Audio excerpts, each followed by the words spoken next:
That is about 6 lines from the very top.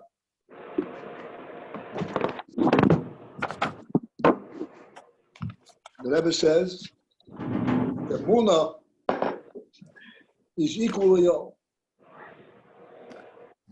And that is telling us that the Emunah is really a higher source than Chochmah and Seichel. Because in Chochmah there are differences.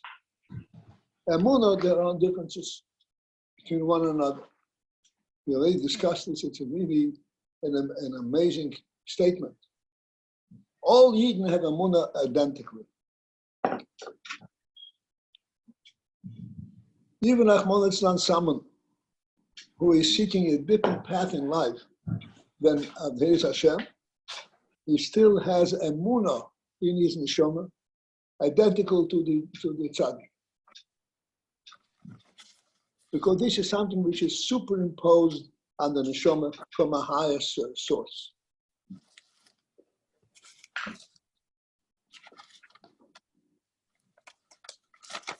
All right. And we shall start on the line just above Yisrael, at the very end of the line, which is 6 lines from the top. From this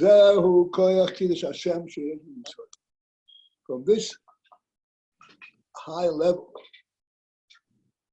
Emunah, as we said before, this is something which is superimposed on the Neshoma. This is not something that comes to a Yidden gradually through his seichel process. It is something which is given to him. He doesn't even know what to make of it. All of a sudden, he recognizes the presence of a Elokus to the point where he cannot dismiss it from his mind. This is the Emunah that is invested entrenched in every Yid. And this is the reason that this occurs in this way is because it comes from Madrega Yina Yesef, from a higher Madrega than the Seichel process. As we always do, we'll give, so to speak, a moshel, an illustration of this kind of experience.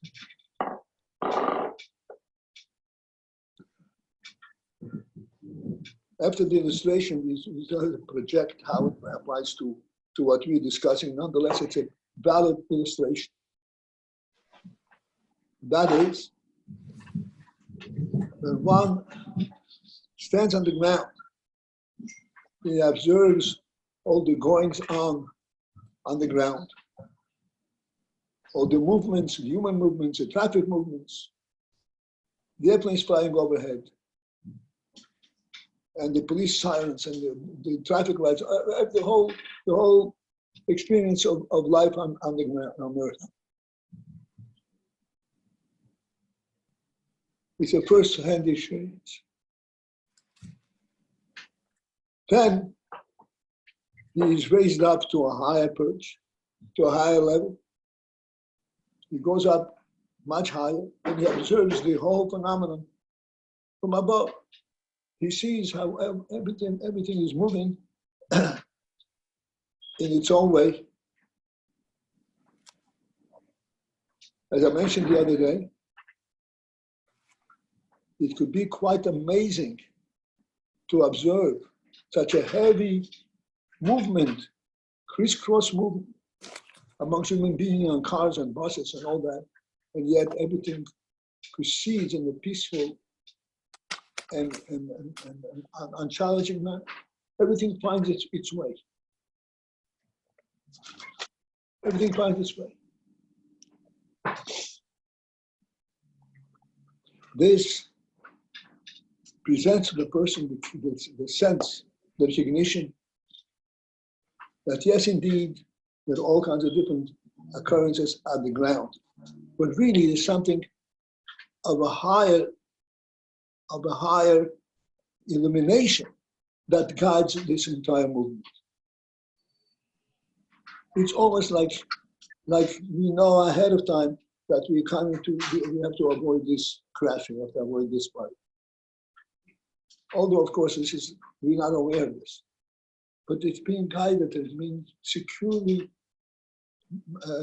moved along into the direction that we have to go.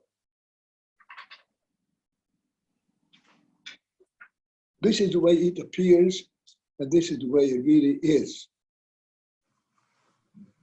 And the reason it is so secure and so healthy is because it is being guided from a higher level. Hi, Yitzhak. Excuse me? Okay. Okay. Yeah. This Emunah is Bekurim B'Shor. Again, the Rebbe says, I'm reading inside the end of the line that is just above the line that begins with B'Yisrael. Umizehu koyach Kiddish Hashem. From this effect of the higher source, this is where is sourced, is initiated. Koyach Kiddish Hashem, the koyach of Kiddish Hashem. Sheish B'Yisrael. Rabbi already discussed the expression koyach Kiddish Hashem.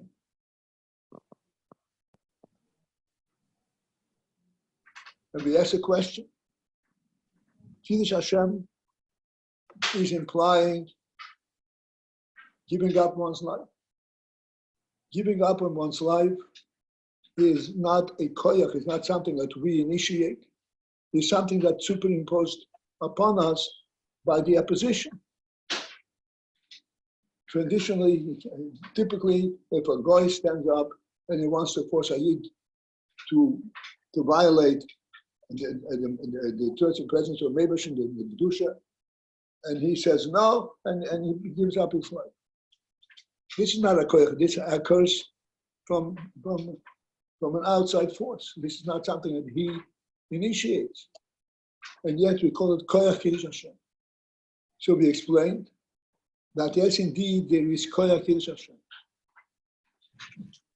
This koyach Kiddish Hashem consists in that a yid actually insists to effectuate on the world the cognizance of the Mebash's presence.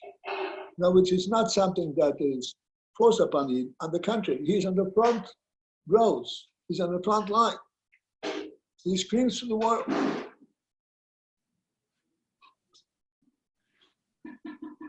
Recognize that the Rebbe is running the world. That the Rebbe is the only thing, the only reality in the world. And the world stands in opposition to this and screams at him. And he says, if you insist on this, we're going to get rid of him. And he says, I'm insisting on it. This is the koyach Hashem, to be able to stand up in the face of danger, only to proclaim the divine truth. This is a koyach in a yid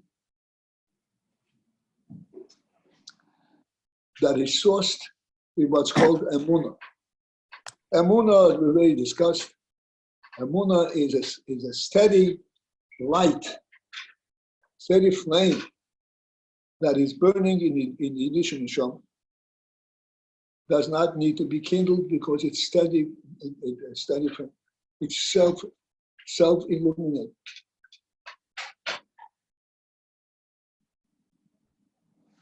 And thus, there's a koyach Kiddish Hashem. This Emunah forces a yid to go forward and, so to speak, inflame the entire world with knowledge of Hashem.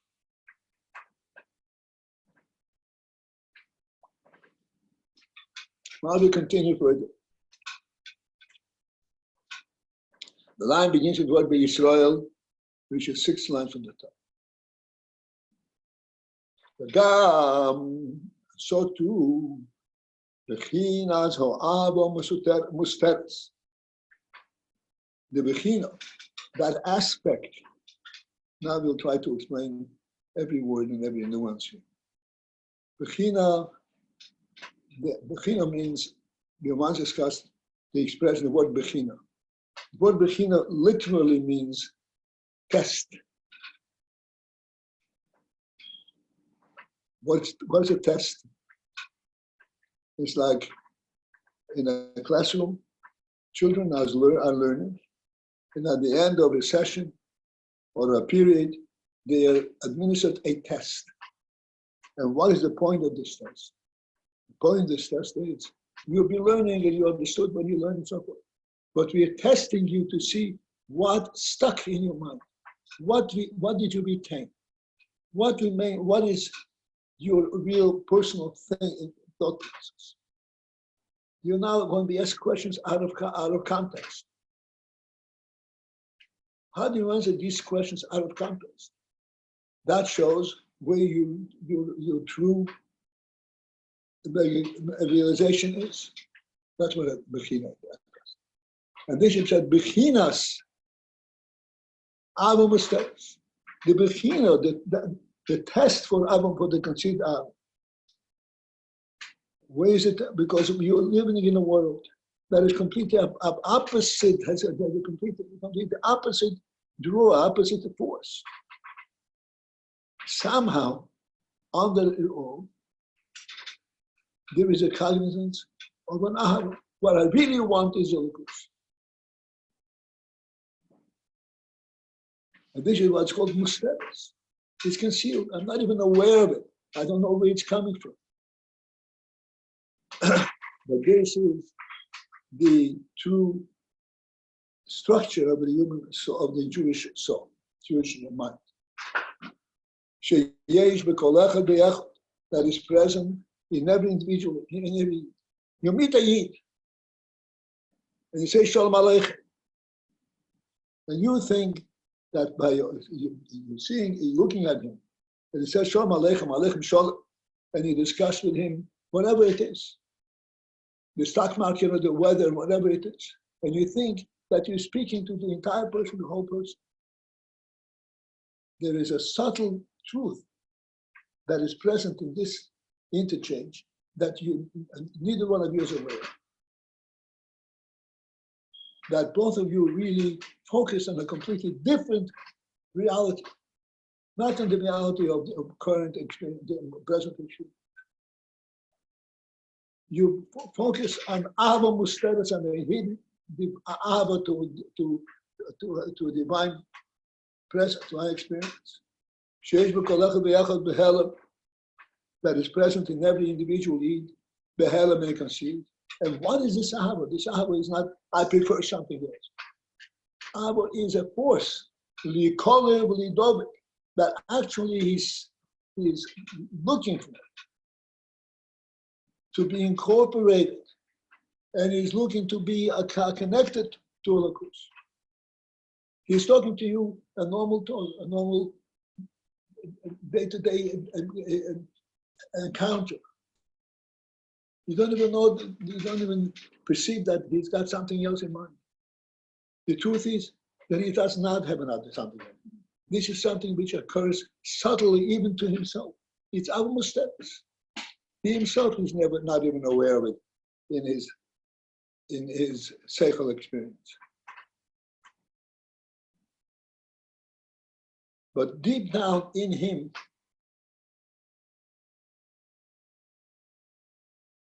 he's actually seeking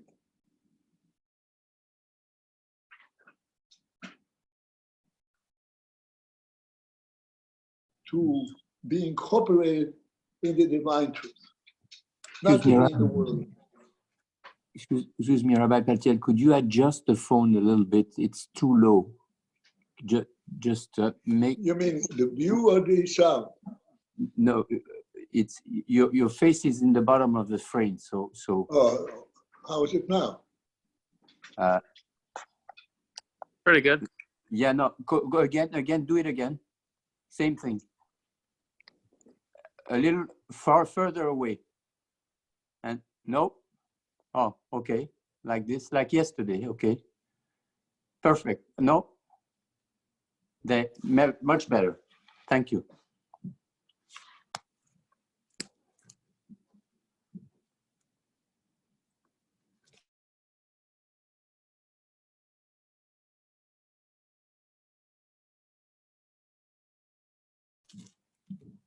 We lost the sound. We lost the sound. We can't hear you. The audio on top left, there's a speaker. The bottom left. The bottom left. Perfect. Yeah, we got it. It's back to normal. I can't see the rabbi either. It's coming back. Sorry. The bottom left button is to put the mute off. So then we'll be able to hear you. Everything seems pretty good besides that. Perfect. Okay. Yes. Perfect. All right. All right. Let's go.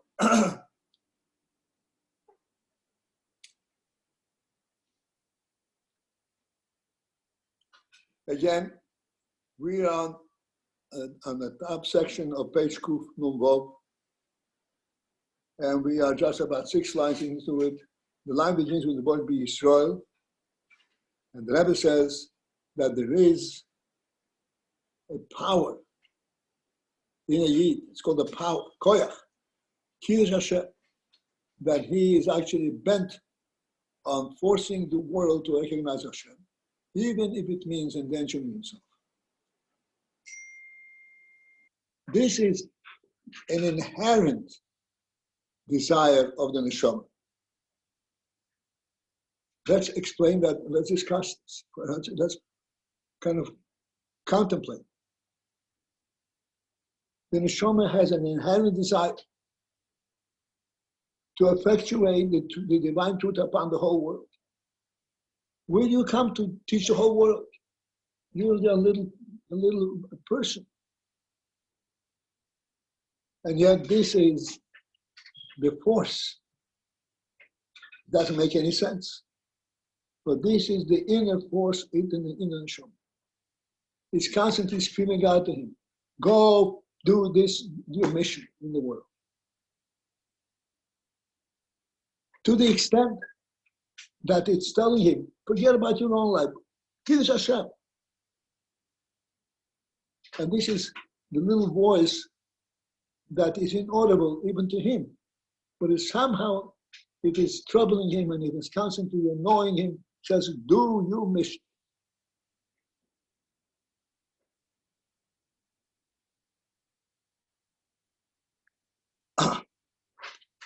And this is a consciousness or a sense that a Yid has deep in his Neshoma,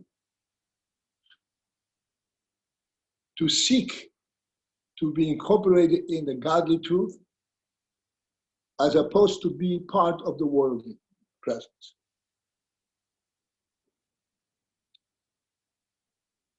And okay, at the end of that line, that begins with the word Yisrael. V'al zeh. V'al zeh means regarding this principle, regarding this situation.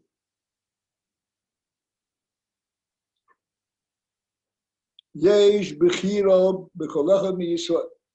There is the bechira, the choice, the ability to choose in every Yid. What is the choice about? He already has the Ahava.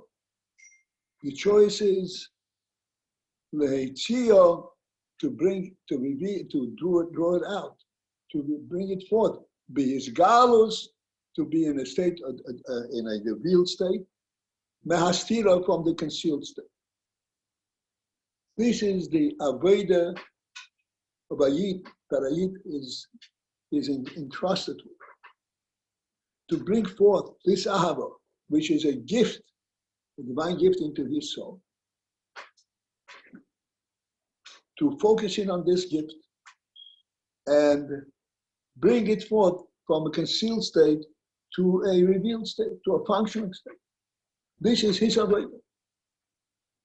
This is the Avodah that Yid has, that is given to him.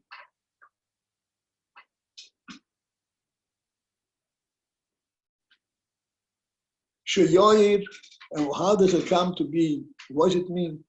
It is in a revealed state. The revealed state is Sheyoyir, that it should shine.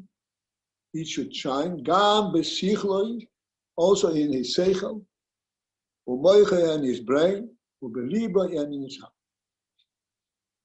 We already discussed, this is not the first time here, and we have discussed the word sheyoyir, and I want to speak about it again. Sheyoyir is a very common expression in Hasidus. Oir shines, and we don't usually ask ourselves the question, what kind of expression of this oir? Oir, we're talking about tangible reality. And yet in Hasidus, it is rampant. They refer to everything as oir, as light. And here we're saying that this Ahava should shine in his seichel, and in his brain, and in his heart. What does it mean it should shine? Either you recognize it or you don't recognize it. Either you know it or you don't know it. But we say no.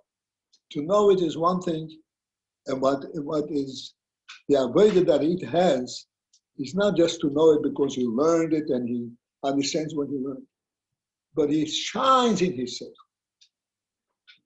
Yoyer should not be something that he learned and he knows all the details about it because he learned about it. But it should shine in his seichel. What does shining mean?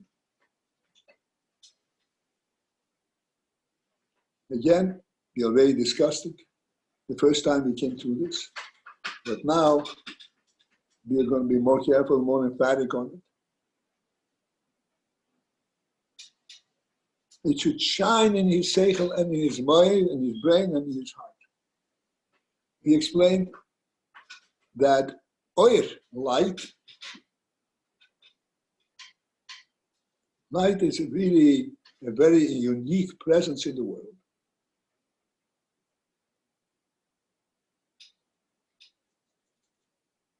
Light is an intangible presence.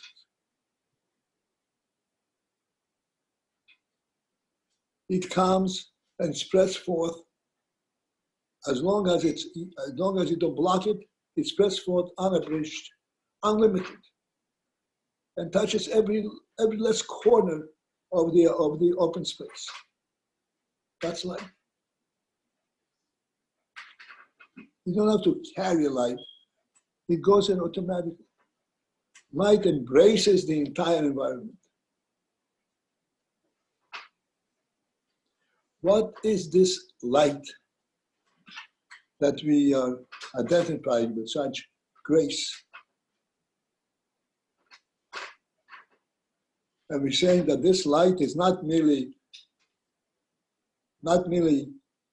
identifying itself. It tells you there is light, but it shines up your whole environment. It brings a new perspective, a new view, a new experience in your environment. It lights up your street. It lights up your own home. What is this? What is this phenomenon of light that lights up your home, that you know it thoroughly? You put every piece of furniture in your home. All of a sudden, light comes and it illuminates all. What does illumination represent?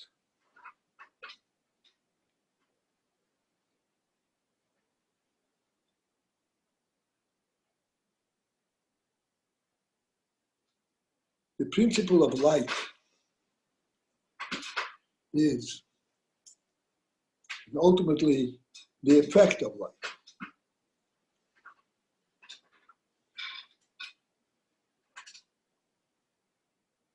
In the dark, you can also identify every last piece of a present of furnishings or anything, every person.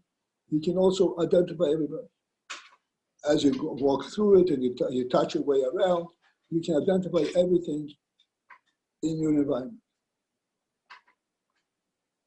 As you identify everything in your environment, everything that you encounter in this manner stands in its own place. Over here is a table, over here is a chair, over here is a human being, over here is this, over here is this. Everything has its own place. That's the only way it could be in Gashmis. Everything has its own place. Then comes light. Light, think with me, light makes you see everything as it interrelates, as it is all in one place. All together, all in one place, all in one thing.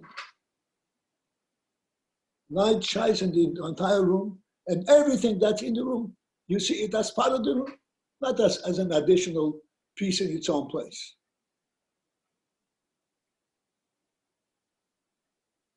The chair and the bench and the table and the spoon and the fork, everything is where in this room. Because light encompasses, illuminates the entire environment, and it shows the unity, this single reality that encompasses and allows for all these things. That's what light is.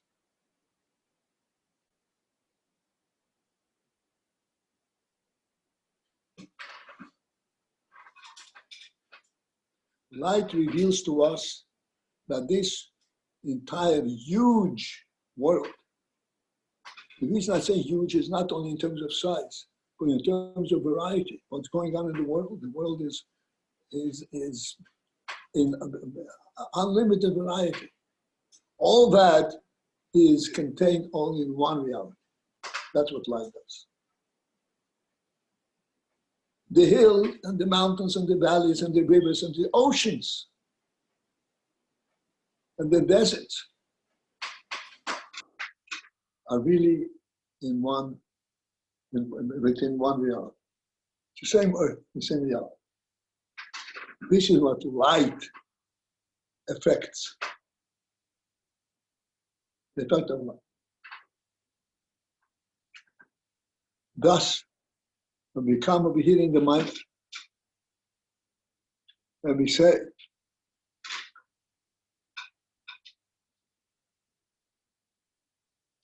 it is a bechira, it is within the choice of every Eid to bring forth this Ahava,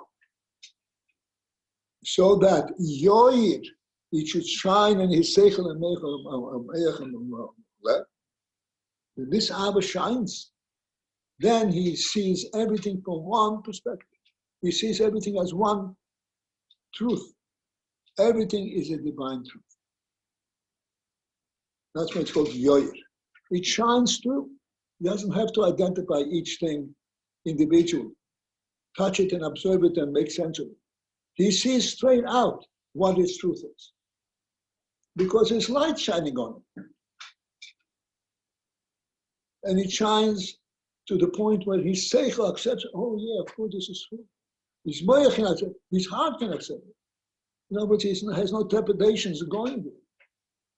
Not concerned about his well-being. He sees how he's already encompassed in everything.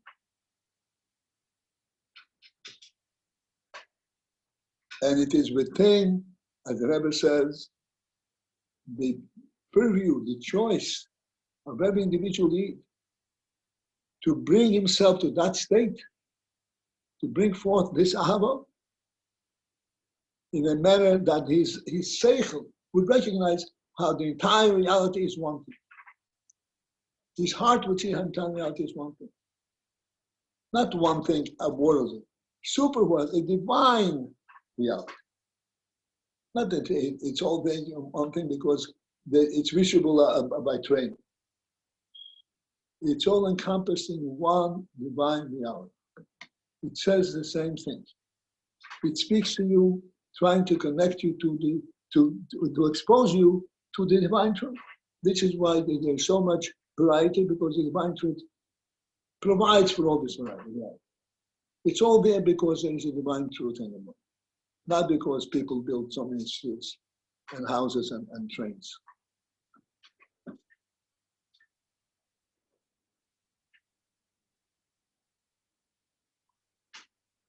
And it is within the capacity of every individual. Capacity, and then it was given to him that by choice he should choose to go there to reveal this truth in his Mayach and so. This process and this going forth to reveal this truth in his Mayach and his Seichel, Nechel, the believer, this the Rebbe goes on and explains. This is not a simple thing. This is not just merely an intellectual process. This is, we already touched it one time before, and now we'll be more emphatic on it.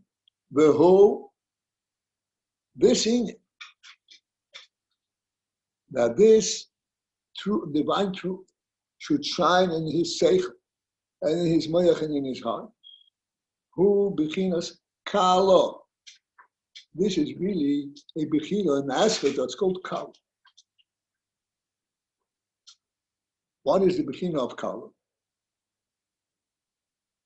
Kalo comes from the word kalois hanefesh, where the nefesh goes out of itself. The nefesh gives up on its own individuality. Where does it go to? L'shor shor makoiro. To its own source, to its own root, and to its own source.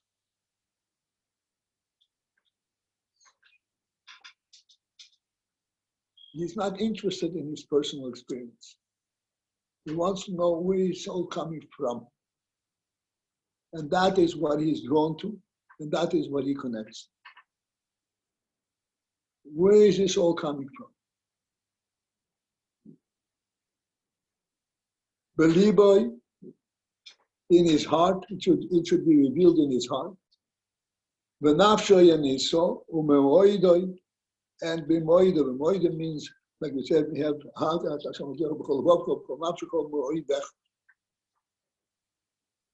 moidecha is a very special expression. And now we are forced to focus in on what's moido. The word mo'oid is like you say, toid mo'oid, very. It's an expression, the word mo'oid means very. Very big, very small. Mo'oid. I want you with me, mo'oid, very much. That's mo'oid. Mo'oid is not merely a qualifier upon other activity. A person runs, and a person runs very well. That's mo'oid, very fast. This mo'oid has a very general impression, expression. Mo'oid very much. The fact is that mo'oid is a quality in the nefesh, in the human nefesh. There is a person, every person can do something on a superficial level.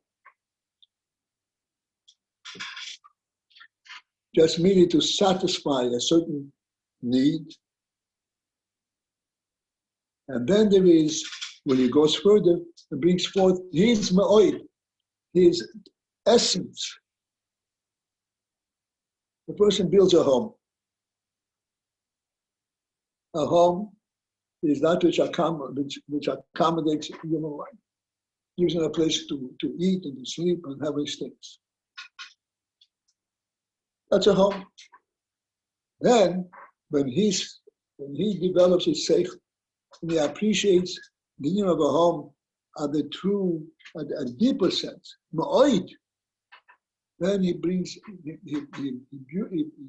perfects his home in a completely different way. Make sure that everything in the home is perfectly placed and perfectly made and stands firmly, and he sets in its right place. Everything is remote. I don't have to elaborate. This is something which we all experience in different ways. Thus, this ma'oid, as was pointed out, this quality of ma'oid is not just a qualifier upon other activities. I know this very well. This knowing it very well is a quality in the human mind. There's a person who is, or at least there is a certain inyan that is satisfied just to know about it. And then there's another thing that he wants to know it more. He wants to know it really well. This wanting to know it very well, this is a quality in the Nefesh Order.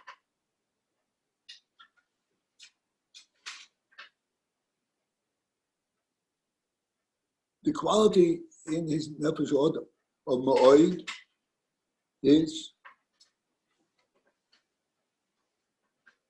okay, this is a new concept. Ma'oid, the quality of Ma'oid in Nefesh Order is that whatever a person learns and knows, let me explain in a very simple motion, then we'll go back. A person can learn a piece of Gemara. A person can learn a piece of Chassidus, Tanya. And he knows it. He can answer questions, he can answer the question perfectly. Then there is it goes stage-wise until he is not just a learner, he knows, he's a lamdam. Or what's called in Chassidus a maskil. He delves into the inyan for Chassidus, the seichel Chassidus, in such a way that this becomes part of it, this becomes his seichel. He sees everything from that same perspective. That's a lamdam. Lamdam is not somebody who learned, who knows. A lamdam is somebody whose whole mindset, whose thought process is always incorporated the Torah that you learned, the Gemara and the Seichel Torah. That's a lamdam. The expression is, a lamdam is not somebody who learned, a lamdam is somebody who is learning. What does it mean who is learning? A person can be learning and then he can go to work. A lamdan is somebody who's learning all the time. Wherever he is, he's constantly rehashing and his thought process is always part in what he learned in turn. That's a lamdan. And the same thing is in Chassidus. His thought process is permeated with the thinking of what he learned in the Bible. This is the ma'oid element.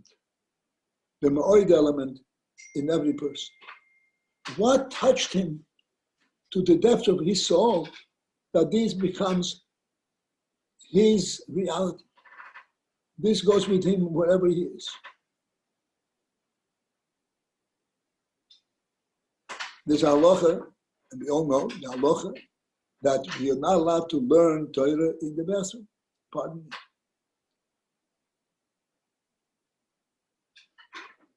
That should not be a big challenge.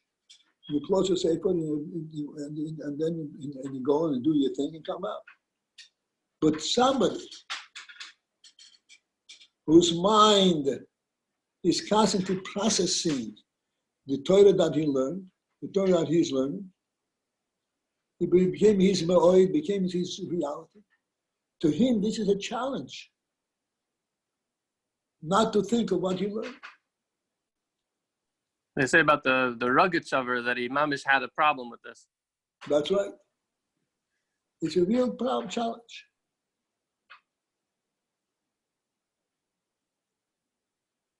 Because his mind is imbued b'ma'oid. Is the very essence of his mind is in this Torah, what he's learning. It's not something that he has to remind himself what he learned. He's constantly living in that.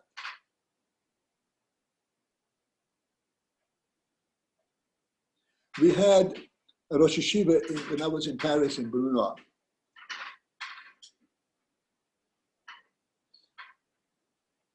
His name was Yosef. Shucks, I can't. I have to think of his name. Anyway, Goldberg? Goldberg, that's right. Yosef Goldberg. Yosef Goldberg. He was the Rosh Yeshiva. He was known as to have, but we used to call him a wild mind. He was constantly in his work. As he was walking, he was rehashing and thinking. I know exactly what he was doing, but he was always preoccupied. He observed this. He was into this. Is so to speak one of the funny moments that Bochim have observed, that he's walking and he touches a table. And he has to stop. He touches the table, he says, "Excuse me." Because he's not aware of what he was touching. He knows he's touched something, so therefore he can't go straight. He says, "Excuse me," you think he's touched a human being? He's totally in a different world. We actually observed him hitting a table or a chair and says, "Excuse me." You could see that his mind, his eyes are constantly flickering. He's always into something. This is when your preoccupation with learning is ma'oid. It permeated your whole seichel. It is not a conscious activity. It is the very essence of the seichel. This is called ma'oid.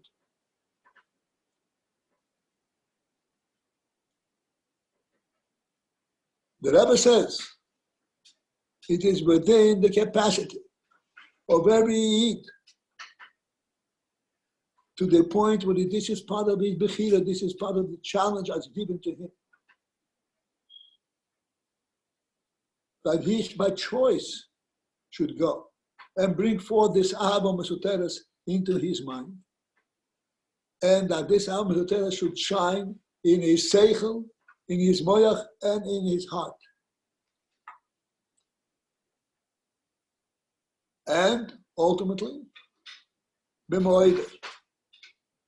B'moide means in its very essence. You should not see a world per se as a world. Seeing the world is seeing the Elokus that's in the world. This is bringing the soul back to its source. Kalez HaNefesh.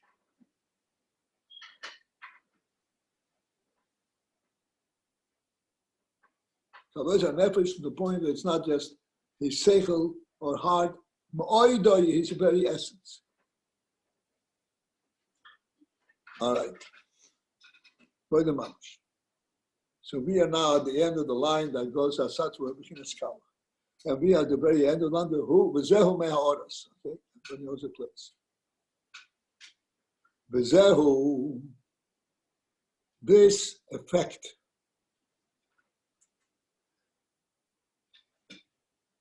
that results of bringing the nefesh, bringing forth the very essence of the nefesh into his conscious experience, so that it becomes part of his seichel, part of his heart, part of his ma'od, part of his reality. Zehu, this, the effect of that is sourced mehaoras,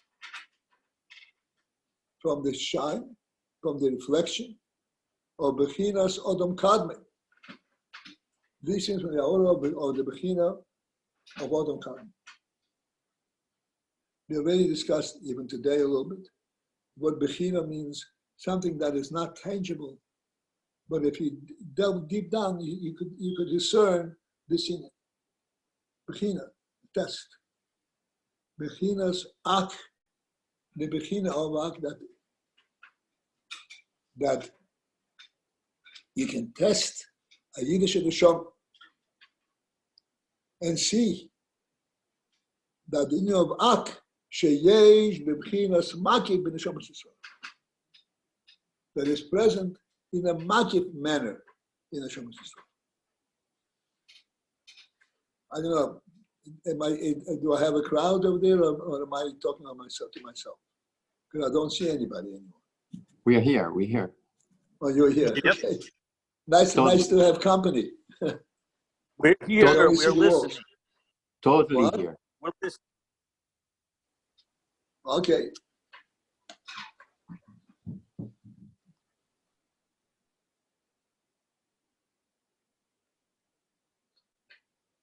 And this is Mehaoras from the inflection or Bechinas or the Kadma Bechinas Ak Sheyesh Bechinas Makif Neshom Soul that is present in a Makif manner in Neshoma Soul. Now we'll talk about Ak again. Odom Kadma. Odom Kadma, we already discussed it, but now we really need to identify with it.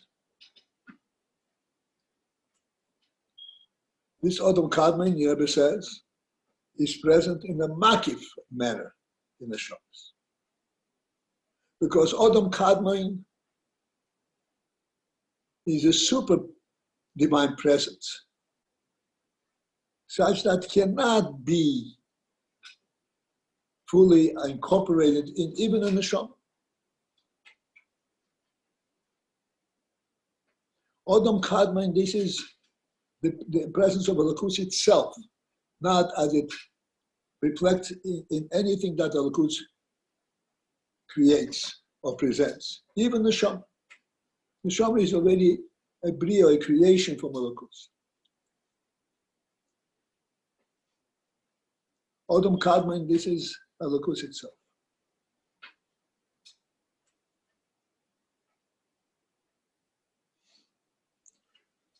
And this Odom Kadmon is present in the Neshomas, the Bechinas Makif, in a Makif manner. Which means, even though it is present, but the Neshoma cannot fully absorb and comprehend this view and this experience of Odom Kadmon.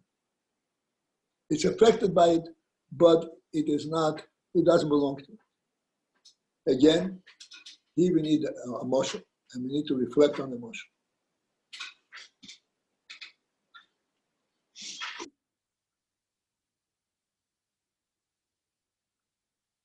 Every child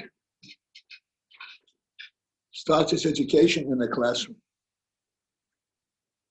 In the classroom, there is a teacher, or a Rav, a Malamed, and then there is children to learn. This Malamed, the presence of the Malamed, is very important presence in the child's growth process. Even that which a child ultimately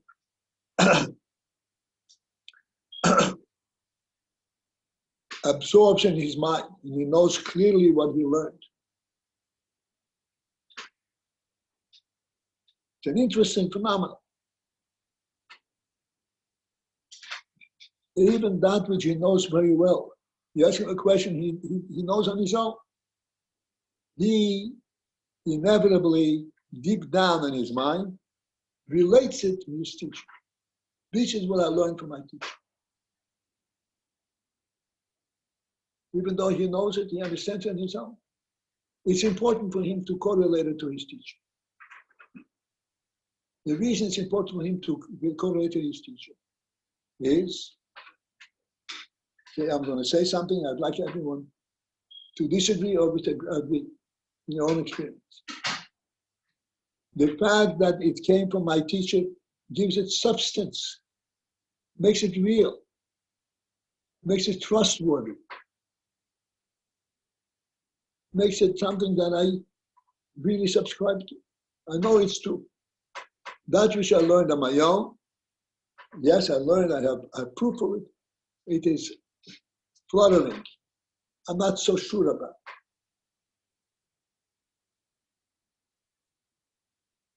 That which I learned from a teacher has a completely different place in my mind.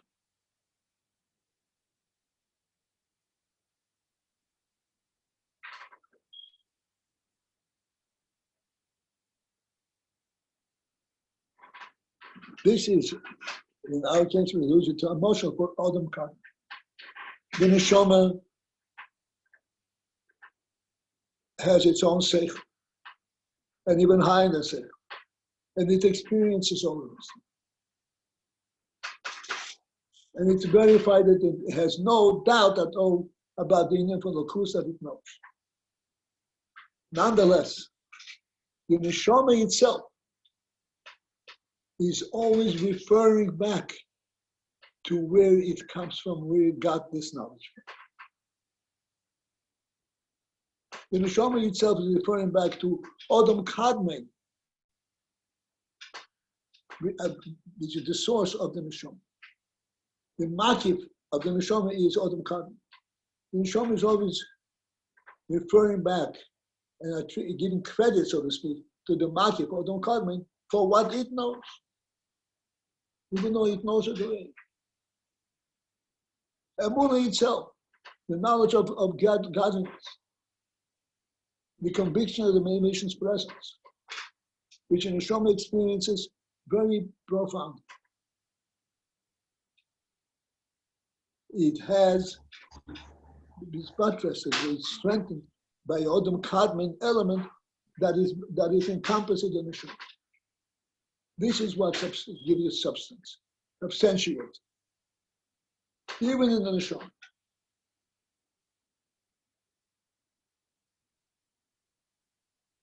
So this thing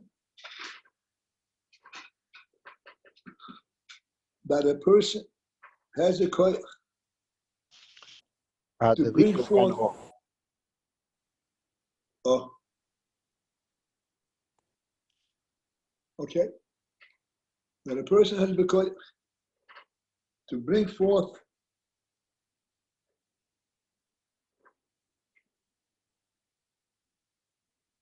the union of the neshama, of the nefesh, the truth of the lakus, to bring it forth in his nefesh at the seichel level, at the heart level, not just in a distant way, but in a personal way. This is the union from this as Bechinas. And this is actually an experience of kala, where he is completely dedicated to this truth. As we said, no matter what he knows, he's always attributing it. It's always strengthened and verified and established by his seeing where he got it from. That, however, remains Bechinas makif. In other words, his teacher remains always in his mind in a makif, in a distant manner. This is our Moshe. And thus, in the Neshoma retains its connection to its own source, which is called Adam Kadmon, when Neshoma is our source. Even though the Neshoma has its own intelligence, its own knowledge, cognitive abilities, it retains its connection to the source where that emanated from. That gives the Neshoma a different sense of the reality of its beliefs, of its understanding. This is why the Neshoma can be insistent on this. This is why the Neshoma has the capacity to stand up in the face of Mesiras Nefesh. And he says, no, this is the way it is.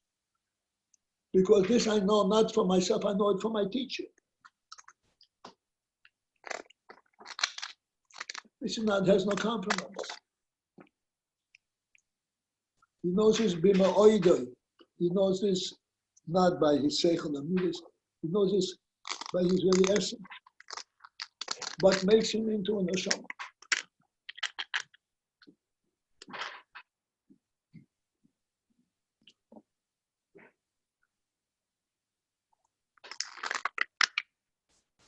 Thus, this cognizance of the ak that is still, that the neshama is still referring to, as a neshama goes through doing its thing, it is still referring to the makif, to the ak, to that where it started from, which is the divine presence, not a neshama presence, the source of neshama. That remains a point of reference at the minimum in the Neshoma. If he has any doubt as to what he's experienced, he refers back to this source and that reestablishes. Excuse me 1 second. Somebody has to mute their phone. Somebody has to mute their phone.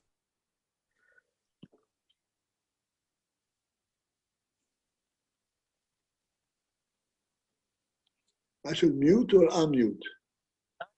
Not you, Rabbi. No, Baruch Bush is muting his phone just for you, Yitzchak. Thank you. Be in good health. Amen. Oh, You too. Baruch Bush, I'm sorry, I'm in middle of shit. How are you?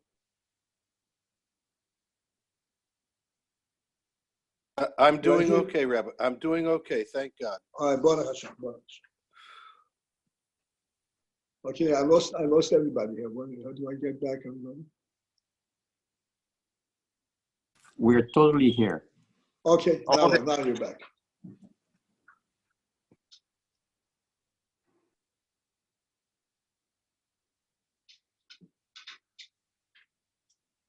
All right. So we explained the few words in the mind. It's less than 2 lines, a line and a half, basically. It's not full of that. It's a choice within every Neshoma to bring forth this Ahava, that it should be his galus in revealed for. And what should that revealed state be? That it should shine in his seichel and his mind and brain and heart. And this is called kalois hanefesh. With the Neshoma goes out which it is. Where does it go to its source? What's its source? The source is in the heart, in the nefesh, and in its very reality. Where does it get that reality from? The Rebbe says, Zehu mehaoret Bechinas Adam Kad. This actually represents in the Neshoma something which is not part of the Neshoma. It represents in the Neshoma a sense, a cognizance of its own source. In emotional, just as everyone from time to time will refer to his teacher to substantiate what he says, what he thinks. We had, everybody heard of Metling, and Metling, he was a Rosh Hashiva in 77 for many years. The Metling used to give a shir.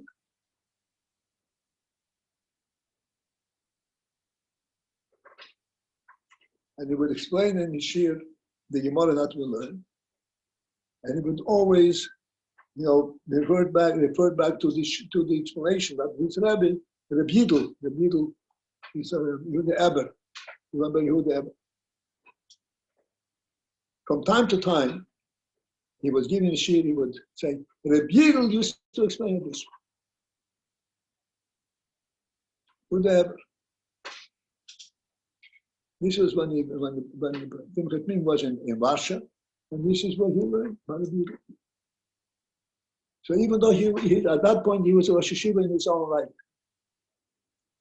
yet still, when he explained certain subtle things, he would say, Reb Yidel would explain this. That the reference to Reb Yidel, I don't know exactly what the reason was that he would bring up, but it's very common. Clearly, he gave him a certain sense of assurance. Once he said that Reb Yidel said it this way, there was no arguing. That's the end of all debates. This source of one's intelligence is present with Meibesh Hill in every one of us for a lifetime.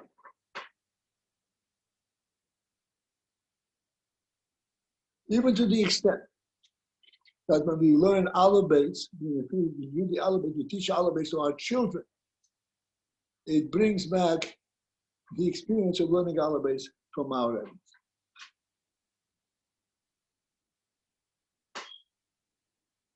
And we're hashing. We're teaching Aleph Beis in the very same way as we were taught when we were children. Yeah, Hashem says.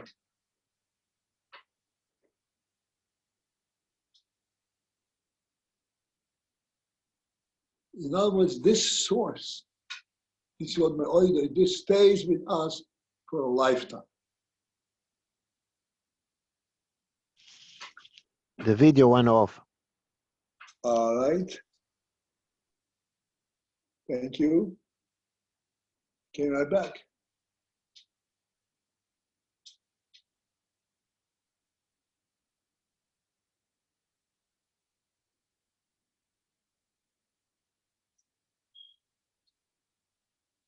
And the Rebbe says, that's 4 lines from the bottom, from the end of the top section. This is from Pnimis Odom Kadmon. This is not part of the Neshoma. This is not part of the world. This is the union of Elokus as it is prior to effectuating a worldly recognition. And it's called Pnimis Odom Kadmon. Please understand that we will have to discuss the union from Pnimis over here, as we will see. Just one word. Pnimis Odom Kadmon means there's Odom Kadmon as it is manifest externally to the Neshoma. And Pnimis Odom Kadmon is how Odom Kadmon knows himself.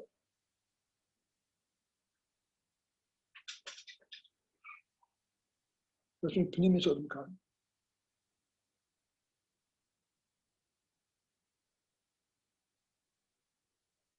In the Moshul again, in the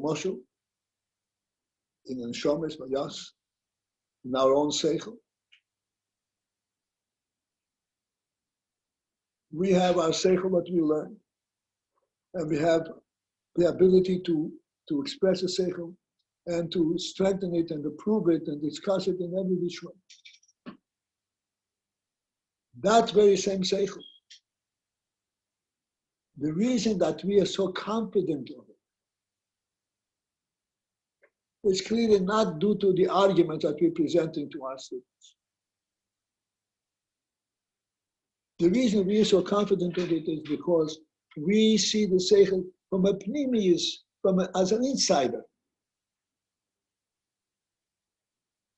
We see the Seichel as being a truth before you even know it. This is called pnimius Odom Kadmon. The inside of Odom Kadmon, before Odom Kadmon expresses itself. The way Odom Kadmon knows itself. This meaning of having cognizance, of having relationship to Odom Kadmon as Odom Kadmon knows himself, not as it's presented to the world. Who has access to that knowledge?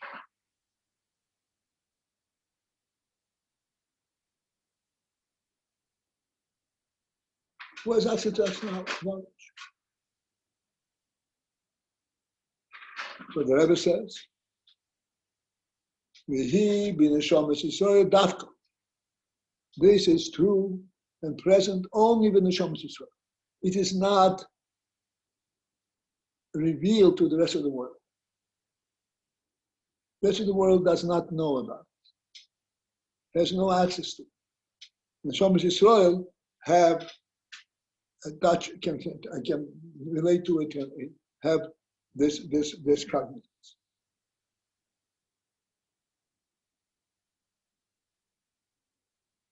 Again, bring it down to our level in our life.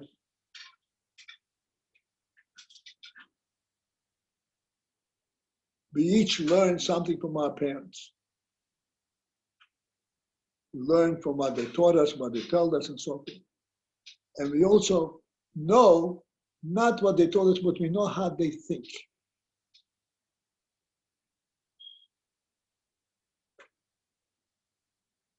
That we know by an inner relationship,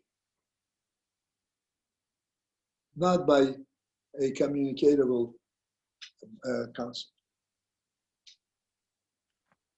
I don't know. It's 9:15. If Okay, so that means what? I don't know. It's 15 minutes over. We're starting to learn. We're starting to learn how you think, but it's still a little over. It's not over until it's over. All right, listen, I'm not. I can't. I don't know when to stop. Okay. I don't see how we can stop in the middle. But if you can, you can.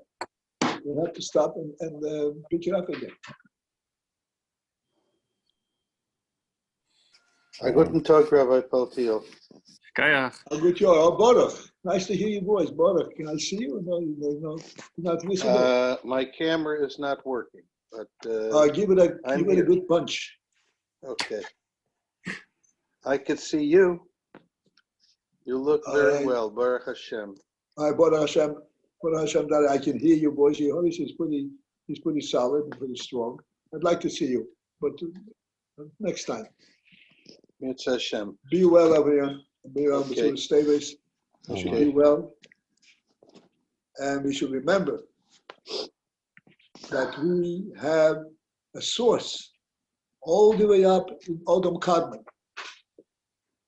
And that source stays with us in our lifetime, in our practical lifetime. This is what reassures us throughout our lives, throughout our challenging moments. I know I'm doing the right thing because I can refer back to the source of my knowledge. Have a great day. Rabbeinu Tam, Shema Israel, Adonai Eloheinu, Adonai Echad. Baruch Shem Kevod Malchuto Levam Vaed. Amen. Have a good day, everyone. Yitzchak. Baruch. Shimon,